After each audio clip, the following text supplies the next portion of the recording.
When an apple fell on his head, Isaac Newton was inspired to describe his 3 laws of motion. These became the foundation of our ideas about physics. Being essentially objective, Newton ignored what it feels like to be the apple.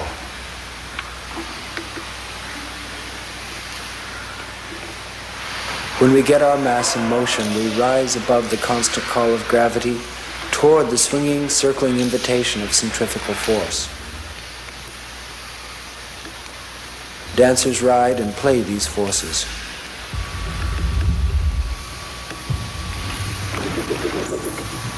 Beyond Newton's 3rd law, we discover that for every action, several equal and opposite reactions are possible.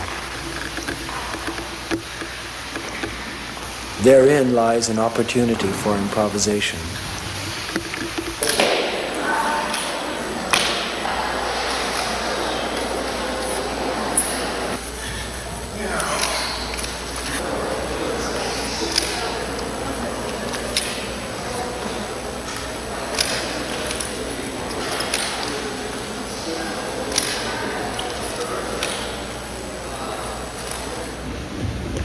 We are looking at performance of contact improvisation, a duet movement form.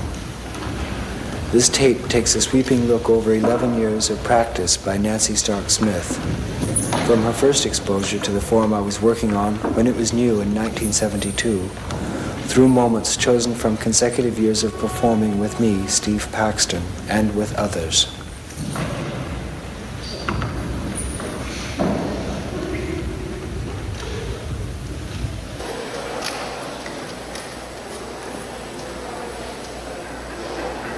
Nancy solos by testing her movement, playing with gravity and the floor, which are, in this work, not taken for granted, but are considered as constant partners. She doesn't direct herself. She starts moving and then lets it happen, finding ways to cope with momentum and gravity.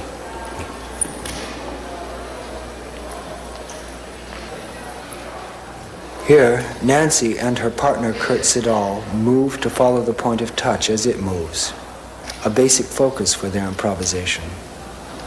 In the play of moving and being moved, specific movements are unpredictable, but they occur within a knowable field of gravity, centrifugal force, support, and dependency.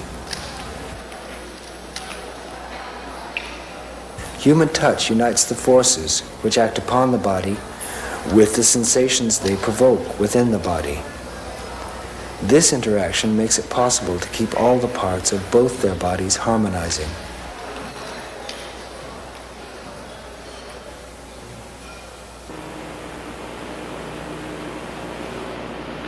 They were not so adventurous 4 years earlier.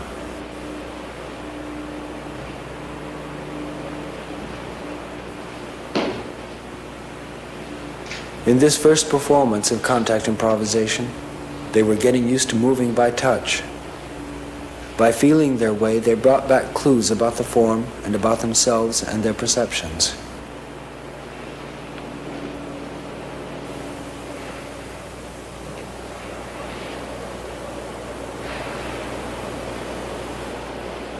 The performance which attracted Nancy to this form was a high-energy study called Magnesium.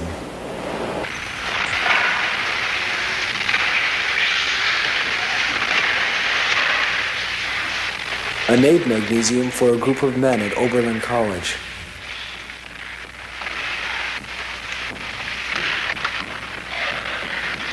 It investigated the reflexive quality of touch, with momentum, falling, rolling, and colliding.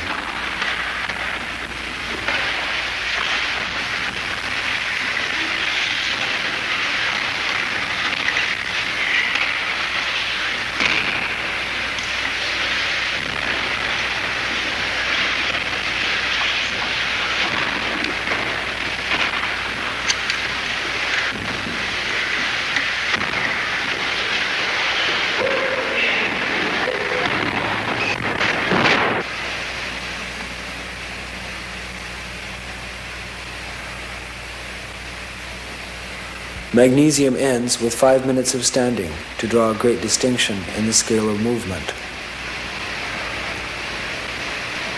Standing still is not actually still. Balancing on two legs demonstrates to the dancer's body that one moves with gravity, always. Observing the constant adjustments the body makes to keep from falling calms the whole being. It is a meditation. It is watching the reflexes at work, knowing they are subtle and dependable, not just emergency measures. Standing became one of our disciplines, keeping the mind attentive to the body's present moment. This simple practice was preparation for the complex interactions that would arise with a partner, as were the throwing and catching practices that called for instant response, introducing ourselves to adrenalized states.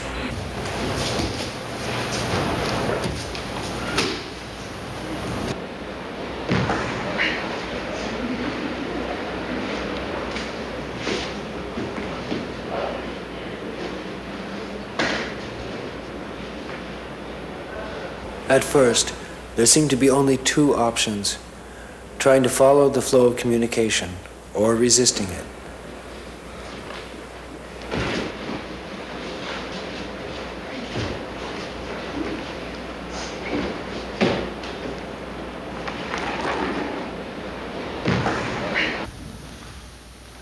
Each dance is a series of on-the-spot decisions, and they are on the spot. The soft skin is alert to the points of contact, signals telling the dancers where they are, orienting them to their partner and to the floor. Their perceptions are stretching. They are adrenalized. Inside their minds, the many touch events and constantly changing relationships blend into a continuity of moving masses which creates a logic reached only in the heat of the dance. A logic as secure as that found when standing alone and watching the reflexive dance of one's bones. Higher momentum brings new areas of risk.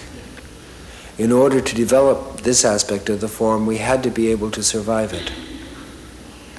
The support needed from the unconscious reflexive parts of the brain is more present when the conscious mind is not afraid.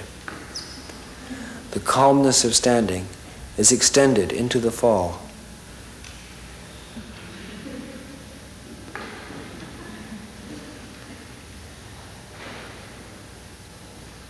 There are hazards. One of them is thinking ahead. What the body can do to survive is much faster than thought.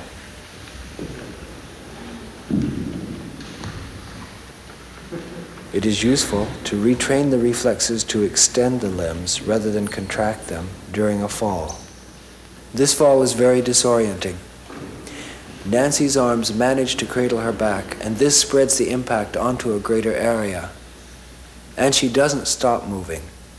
That helps to disperse the impact over a slightly longer time.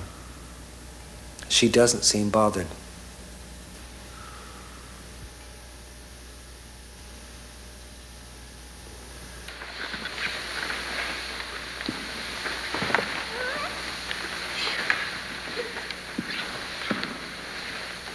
Spread it way out. You got to really, you can't hold back from the floor. You can guide the descent. The earth is bigger than you.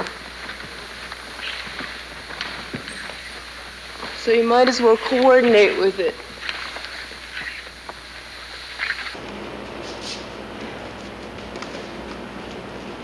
Taking a brief scan through time, we begin with the first duet in which I danced fast with Nancy, dancing with abandon and thrust to get into momentum. It seems rough and disorienting for her, but she was up for it.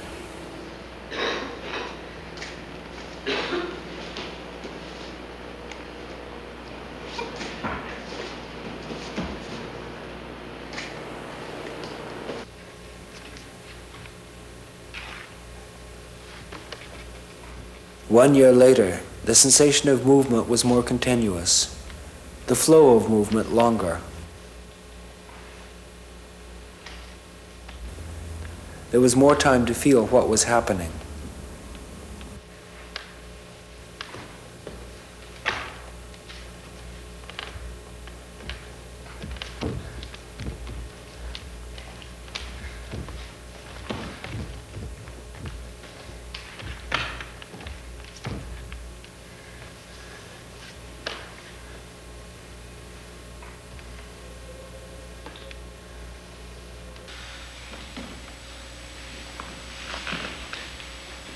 While in contact, we attend to our own reflexes, which have been stimulated by the other's movements.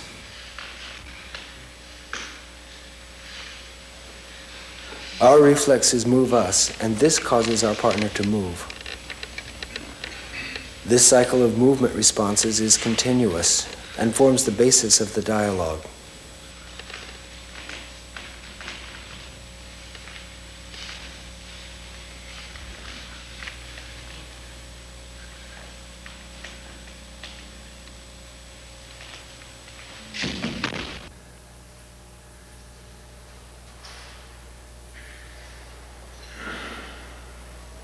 When physical safety could be assumed at a more instinctive level, we were free to play with time and the subtleties of touch.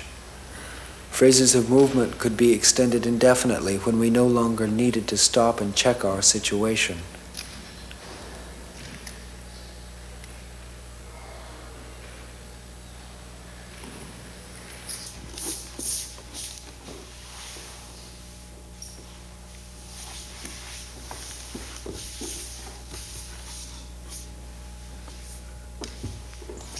At this point, we had examined the timing of the body on its own for 6 years and began searching for ways to change our habitual patterns. Using music was one of these ways. For this performance, Colin Walcott played, incorporating the random sounds of our movement into his drumming. We danced to his rhythm and he played to ours.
During periods of extended soloing, we each expect physical contact at any moment. We wait for the moment of decision to be taken by our partner or by ourselves.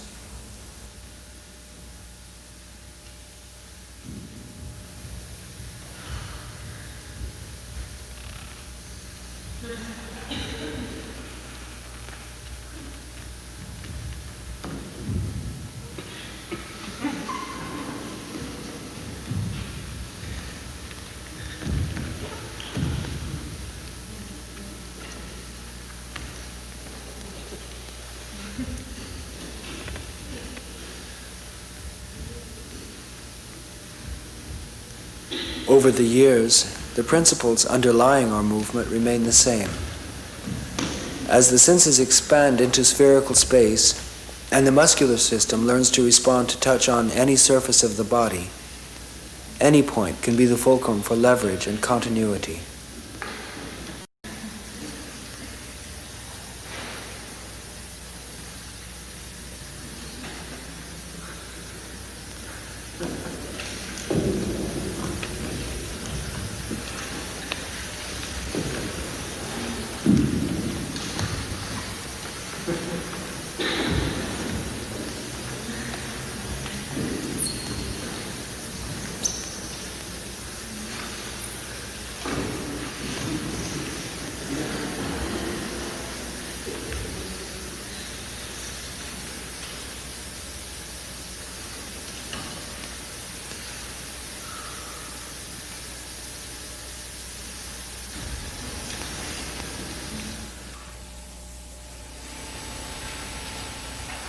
Nancy and I have danced with many other partners of varying backgrounds and skills.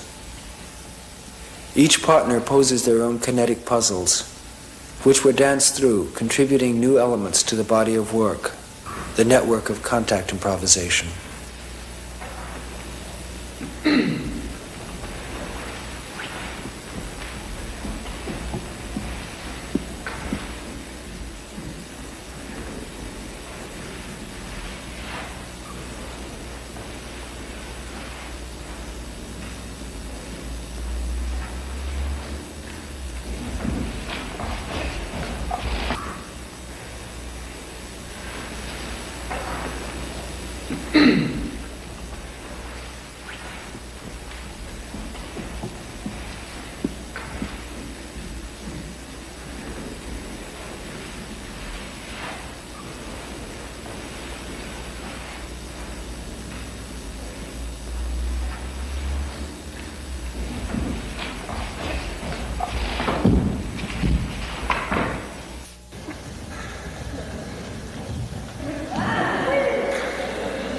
The main focus of training is retuning the senses. It isn't just the sense of touch which must be expanded, but all the senses must become elastic enough to navigate through spherical space, to handle any position, any change of acceleration.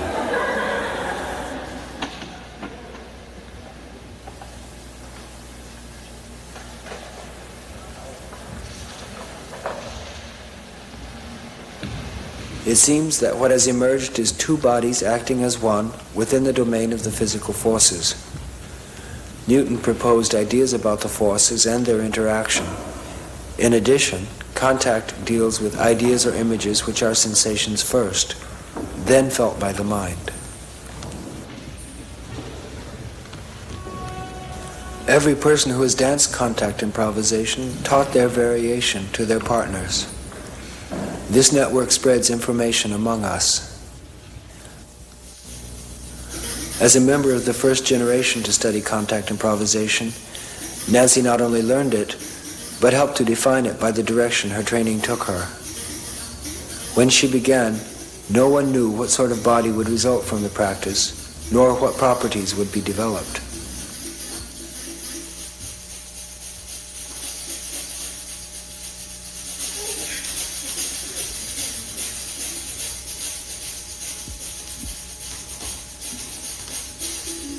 We have seen the first contact event Nancy saw, Magnesium.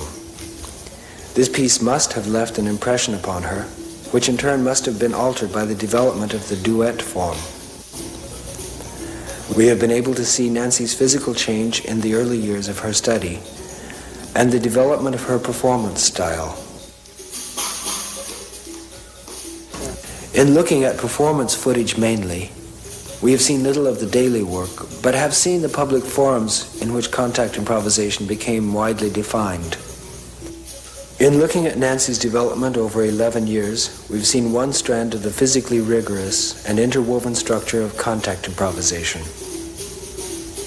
An important aspect of contact improvisation is the pleasure of moving and the pleasure of dancing with somebody in a very spontaneous way. It happens in a framework which considers the body in all its variety as the primary focus from which the mind can draw.